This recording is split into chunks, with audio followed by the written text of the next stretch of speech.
শুক্রবার সকালে ৬ ঘন্টার বৃষ্টিতেই ডুবে যায় রাজধানী ঢাকা। আবহাওয়া অফিসের হিসেবে এদিন ঢাকায় ১৩০ মিলিমিটার বৃষ্টি হয়েছে।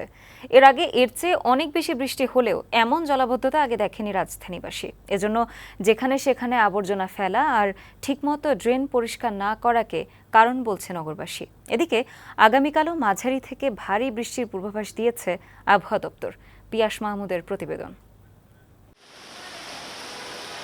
মাত্র ১.৫ মাস আগে ঘূর্ণিঝড় রিমালের সময় রাজধানী ঢাকায় একদিনে ঝরেছিল ২২৭ মিলিমিটার বৃষ্টি। সে তুলনায় শুক্রবার সকালে ৬ ঘন্টায় ১৩০ মিলিমিটার বৃষ্টি তেমন আহামরি নয়।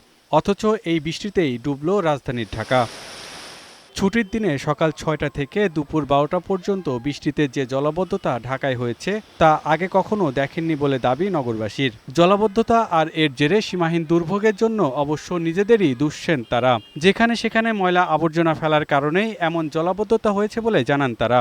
অনেকে আবার ঠিকমতো ড্রেন পরিষ্কার না করাকেও কারণ বলছেন। অল্প বৃষ্টি হলে আমাদের এখানে রাস্তাঘাটটা জলবদ্ধ হয়ে যায়, এজন্য আমাদের চলাচল যানজট সবকিছু আমরা বিপর্যয়ের সম্মুখীন হতে হয়। জলবদ্ধতা মূলত এটা হচ্ছে মানব সৃষ্টি। তো মানুষজন যে ময়লা আবর্জনাগুলা ফেলে একটা নির্দিষ্ট যদি জায়গায় ফেলে তাহলে দেখা যাচ্ছে যে এই ময়লাগুলা এই পানিগুলা জমবে না। ময়লাটা এগুলি নিয়মিত এগুলি সরানো হয় না দেখেই আজকে এই অবস্থা।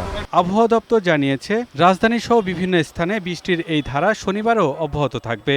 এরপর বৃষ্টির প্রবণতা কমে আসবে।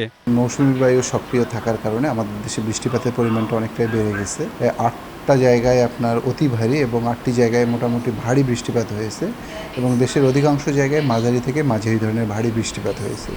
দেশের সর্বোচ্চ বৃষ্টিপাত রেকর্ড করা হয়েছে কক্সবাজারে ৩০৯ মিলিমিটার।